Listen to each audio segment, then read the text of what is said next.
ಚಿತ್ರದುರ್ಗದ ರೇಣುಕಾಸ್ವಾಮಿ ಮರ್ಡರ್ ಕೇಸ್ನಲ್ಲಿ ಈಗ ದರ್ಶನ್ ಅಂಡ್ ಗ್ಯಾಂಗ್ಗೆ ಮತ್ತೊಂದು ಅಗ್ನಿ ಪರೀಕ್ಷೆ ಶುರುವಾಗಿದೆ. ಇವತ್ತಿನಿಂದ ಟ್ರಯಲ್ ಆರಂಭ ಆಗಿದೆ. ಸೆಷನ್ಸ್ ಕೋರ್ಟ್ಗೆ ರೇಣುಕಾಸ್ವಾಮಿ ತಂದೆ ತಾಯಿ ಹಾಜರಾಗಿದ್ದಾರೆ. ದರ್ಶನ್ ಅಂಡ್ ಗ್ಯಾಂಗ್ನಿಂದ ರೇಣುಕಾಸ್ವಾಮಿ ಕೊಲೆ ಪ್ರಕರಣ, ಈ ಪ್ರಕರಣದ ವಿಚಾರಣೆ ಆರಂಭ ಆಗಿದೆ. ಸೆಷನ್ಸ್ ಕೋರ್ಟ್ಗೆ ರೇಣುಕಾಸ್ವಾಮಿ ತಂದೆ ತಾಯಿ ಹಾಜರಾಗಿದ್ದಾರೆ.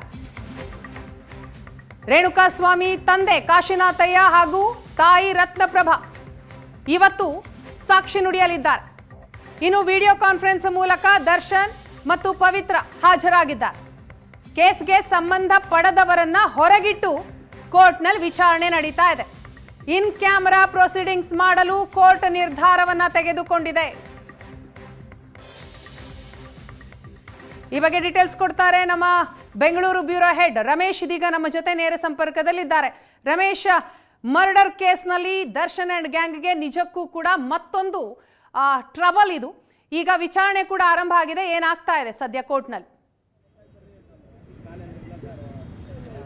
ವೀಣಾ, ಅಂದರೆ ಈ ರೇಣುಕಾಸ್ವಾಮಿ ಕೊಲೆ ಪ್ರಕರಣಕ್ಕೆ ಸಂಬಂಧಪಟ್ಟಂತೆ ಈಗೇನು ಪೊಲೀಸರು ಕಲೆ ಹಾಕಿದಂಥ ಸಾಕ್ಷಿಗಳು, ಅದರಲ್ಲಿ ಪ್ರಮುಖವಾಗಿ ಯಾರೆಲ್ಲ ಸಾಕ್ಷಿದಾರರನ್ನಾಗಿ ಮಾಡಲಾಗಿತ್ತು, ಚಾರ್ಜ್ ಶೀಟನ್ನು ಮಾಡುವಂಥ ಸಂದರ್ಭದಲ್ಲಿ ಅಥವಾ ತನಿಖೆ ಮಾಡುವಂಥ ಸಂದರ್ಭದಲ್ಲಿ ಯಾರ್ಯಾರ ಹೇಳಿಕೆಗಳನ್ನು ದಾಖಲು ಮಾಡಿಕೊಳ್ಳಲಾಗಿತ್ತು ಅವರೆಲ್ಲರನ್ನೂ ಕೂಡ ಕರ್ಕೊಂಡು ಬಂದು ಅದೇ ಹೇಳಿಕೆಗಳನ್ನು ಕೋರ್ಟ್ ಮುಂದೆ ಕೊಡಿಸ್ಲಿಕ್ಕೆ ಕೂಡ ಮುಂದಾಗಿರುವಂಥದ್ದು. ಅಂದರೆ ಚಾರ್ಜ್ ಫ್ರೇಮ್ ಆದ ನಂತರ ಏನೊಂದು ಆರ್ಡರ್ ವೈಸಲ್ಲಿ CW 7 and 8 ರೇಣುಕಾಸ್ವಾಮಿ ಅವರ ತಂದೆ ಮತ್ತು ತಾಯಿ ಇಬ್ಬರನ್ನು ಕೂಡ ಇವತ್ತು ಕೋರ್ಟ್ಗೆ ಕರೆದಿರುವಂಥದ್ದು. ಕೋರ್ಟು ಇಂದಿನ ಒಂದು ವಿಚಾರಣೆ ಸಂದರ್ಭದಲ್ಲಿ ಸಮನ್ಸನ್ನು ಜಾರಿ ಮಾಡಿತ್ತು. ಆ ಹಿನ್ನೆಲೆಯಲ್ಲಿ ಇವತ್ತು ಬಂದು ಕೋರ್ಟ್ ಮುಂದೆ, ಕೋರ್ಟ್ ಕಟಕಟೆಯಲ್ಲಿ ಮೊದಲು ರೇಣುಕಾಸ್ವಾಮಿ ಅವರ ತಾಯಿ ರತ್ನಪ್ರಭಾ ಅವರು ಕಟಕಟೆಯಲ್ಲಿ ನಿಲ್ತಾರೆ. ನಿಂತು ಅವರ ಬಗ್ಗೆ ಒಂದಷ್ಟು ಅಲ್ಲೊಂದು ಪ್ರಿಂಟೆಡ್ ಫಾರ್ಮೆಟ್ ಓತ್ ಇರುತ್ತೆ. ಅದನ್ನ ಸತ್ಯವನ್ನು ಹೇಳುತ್ತೇನೆ, ಹೇಳುವುದಿಲ್ಲ ಸತ್ಯ ಅನ್ನುವಂಥ ಒಂದು ಓತನ್ನು ತೆಗೆದುಕೊಳ್ತಾರೆ. ಅದಾದ ನಂತರ ಅವರ ಹೆಸರು, ವಿಳಾಸ ಮತ್ತೆ ಅವರ ವೃತ್ತಿ ಬಗ್ಗೆ ಹೇಳಲಿಕ್ಕೆ ಮುಂದಾಗ್ತಾರೆ.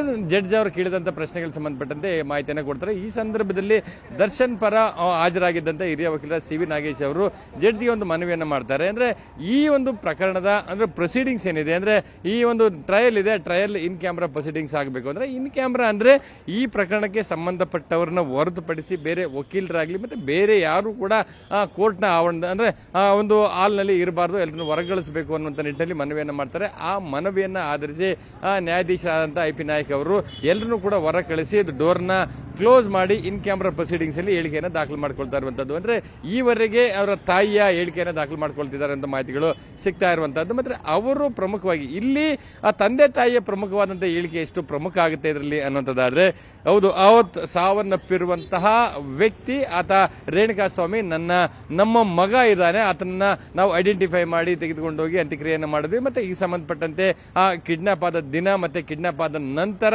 ಅವರು ಒಮ್ಮೆ ಫೋನಲ್ಲಿ ಮಾತಾಡಿರ್ತಾರೆ. ಅದಾದ ನಂತರ ಯಾವಾಗ ನಮಗೆ ಮಾಹಿತಿ ಸಿಕ್ತು, ಬಂದು ನೋಡಿದ ಸಂದರ್ಭದಲ್ಲಿ ಯಾವ ಸ್ಥಿತಿಯಲ್ಲಿತ್ತು, ಆತ ನನ್ನ ಮಗನೇ ಅನ್ನುವಂಥ ನಿಟ್ಟಿನಲ್ಲಿ ಅದಕ್ಕೆ ಸಂಬಂಧಪಟ್ಟಂತೆ ಸಾವನ್ನಪ್ಪಿದಂತ ವ್ಯಕ್ತಿ ರೇಣುಕಾಸ್ವಾಮಿಯೇ, ಅದು ನಮ್ಮ ಮಗನೇ ಅನ್ನುವಂಥದ್ದನ್ನ ಅವರ ತಂದೆ ತಾಯಿ ಇವತ್ತು ಕೋರ್ಟ್ ಮುಂದೆ ಹೇಳಬೇಕಾಗುತ್ತೆ. ಮತ್ತೆ ಈ ಸಂದರ್ಭದಲ್ಲಿ ಸಾಮಾನ್ಯವಾಗಿ ಅದು ಈ ಕೇಸಿಗೆ ಸಂಬಂಧಪಟ್ಟಂತೆ ಅದರಲ್ಲಿ ತನ್ನ ಮಗನನ್ನ ಕೊಲೆ ಮಾಡಿದಂತ ಆರೋಪಿಗಳಿಗೆ ಶಿಕ್ಷೆ ಆಗುವಂತ ನಿಟ್ಟಿನಲ್ಲಿ ಅವರಿಗೆ ಗೊತ್ತಿರುವಂತಹ ಮಾಹಿತಿಗಳನ್ನ ಇವತ್ತು ಕೋರ್ಟ್ ಮುಂದೆ ದಾಖಲು ಮಾಡ್ತಾ ಇರುವಂತದ್ದು. ಅಂದ್ರೆ ಇಲ್ಲಿ ವೀಣಾ, ಅಂದ್ರೆ ಸಾಮಾನ್ಯವಾಗಿ ಈ ರೀತಿಯಾದಂತಹ ಇನ್ ಕ್ಯಾಮ್ರಾ ಪ್ರೊಸೀಡಿಂಗ್ಸ್ ಅನ್ನ ಅಂದ್ರೆ ಅತ್ಯಾಚಾರ ಪ್ರಕರಣಗಳು ಮತ್ತೆ ಪೋಕ್ಸೋ ಪ್ರಕರಣಗಳಲ್ಲಿ ಮಾಡ್ತಾರೆ. ಈ ರೀತಿಯಾದಂತಹ ಮರ್ಡರ್ ಪ್ರಕರಣಗಳಲ್ಲಿ ಅಥವಾ ಬೇರೆ ಪ್ರಕರಣಗಳಲ್ಲಿ ಇನ್ ಕ್ಯಾಮ್ರಾ ಪ್ರೊಸೀಡಿಂಗ್ಸ್ ಅನ್ನು ಮಾಡಿದಂತ ಉದಾಹರಣೆಗಳು ತೀರಾ ಕಡಿಮೆ. ಆದ್ರೆ ಇವತ್ತು ದರ್ಶನ್ ಪರ ವಕೀಲರ ಮನವಿಯನ್ನ ಕೋರ್ಟ್ ಒಂದು ಪರಿಗಣನೆ ಮಾಡಿ ಇನ್ ಕ್ಯಾಮ್ರಾ ಪ್ರೊಸೀಡಿಂಗ್ಸ್ಗೆ ಒಂದು ಅನುಮತಿಯನ್ನು ಕೊಟ್ಟು ಒಂದು ನಿರ್ಧಾರವನ್ನು ಮಾಡಿ ಎಲ್ಲರನ್ನು ಹೊರಗೆ ಕಳಿಸಿ ಒಂದು ಹೇಳಿಕೆಯನ್ನು ದಾಖಲು ಮಾಡಿಕೊಳ್ಳುವಂತ ಕೆಲಸಗಳನ್ನ ಮಾಡ್ತಾ ಇರುವಂತದ್ದು. ಅಂದ್ರೆ ಇವತ್ತು ರೇಣುಕಾಸ್ವಾಮಿ ಅವರ ತಂದೆ ತಾಯಿ ಕೊಡುವಂತ ಹೇಳಿಕೆಗಳೇನಿದೆ, ಅದು ತನ್ನ ಮಗನನ್ನ ಕಳೆದುಕೊಂಡಂತ ಎತ್ತ ಕರುಳಿನ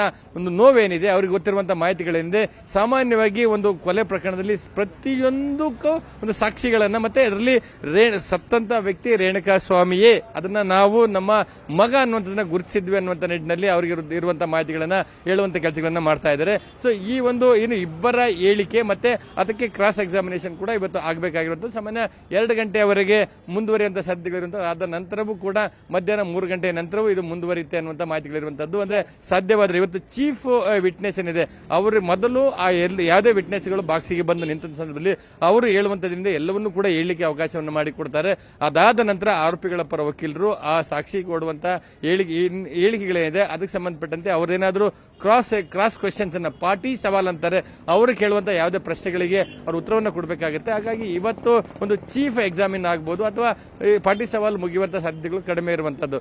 ಒಂದ್ ವೇಳೆ ಸಮಯ ಆಗಿದ್ದೆ ಆದಲ್ಲಿ ಅಥವಾ ಅವ್ರ ಹೇಳಿಕೆ ತುಂಬಾ ಕ್ರಿಸ್ಪಿಯಾಗಿ ಅಥವಾ ಸಂಕ್ಷಿಪ್ತವಾಗಿ ಹೇಳಿಕೆಯನ್ನು ಕೊಟ್ಟಿದ್ದೆ ಆದಲ್ಲಿ ಅದಕ್ಕೆ ಸಂಬಂಧಪಟ್ಟಂತೆ ಇವತ್ತು ಚೀಫ್ ವಿಟ್ನೆಸ್ ಮತ್ತೆ ಕ್ರಾಸ್ ಎಕ್ಸಾಮಿನೇಷನ್ ಎರಡು ಕೂಡ ಆಗುವಂತ ಸಾಧ್ಯತೆಗಳಿರುವಂತದ್ದು. ಸದ್ಯಕ್ಕೆ ಈಗ ಕ್ಲೋಸ್ ಡೋರ್ ನಲ್ಲಿ ಇನ್ ಕ್ಯಾಮರಾ ಪ್ರೊಸೀಡಿಂಗ್ಸ್ ಆಗ್ತಾ ಇರೋದ್ರಿಂದ ಒಳಗಡೆ ಏನ್ ನಡೀತಾ ಇದೆ ಅನ್ನುವಂಥದ್ದು ಈ ಕ್ಷಣದವರೆಗೆ ಯಾವುದೇ ಮಾಹಿತಿಗಳಿಲ್ಲ. ಅಂದ್ರೆ ಈ ಒಂದು ವಿಟ್ನೆಸ್ ಅನ್ನ ಮುಕ್ತಾಯ ಆದ ನಂತರ ಅವರು ಹೊರಗಡೆ ಬಂದ ನಂತರವಷ್ಟೇ ಒಳಗಡೆ ಏನಾಯ್ತು, ಯಾವ ಅಂಶಗಳನ್ನ ಕೋರ್ಟ್ ಗಮನಕ್ಕೆ ತರುವಂತ ಕೆಲಸಗಳನ್ನ ಮಾಡಿರುವಂತದ್ದು ಒಂದಷ್ಟು ಮಾಹಿತಿಗಳು ಸಿಗಬೇಕಾಗಿರುವಂತಹದ್ದು. Veena, thank you Ramesh.